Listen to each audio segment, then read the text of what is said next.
বিশ্ব ইজতেমা তাবলিগ নিয়ে এখন রাজনীতিক তুঙ্গে, ব্যবসাও বলতে পারেন। সাধারণ মুসলমান যারা আছেন যে জমাতে গিয়ে তাবলিগে যাবে, কিন্তু নিরাপত্তা নেই। এখন দুইটি সবসময় এই বিশ্ব ইজতেমাকে নিয়ে এইরকম অরাজকতা আমরা দেখতে পাই। এটার একটা সুষ্ঠু সমাধান হওয়া দরকার।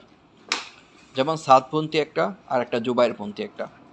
সরকার এটা কঠোরভাবে হস্তক্ষেপ করা দরকার। গতকাল রাতে আর কি যে অনাকাঙ্ক্ষিত ঘটনা ঘটে গিয়েছে, এর মধ্যে 4 জন এই দুনিয়া থেকে চলে গিয়েছেন।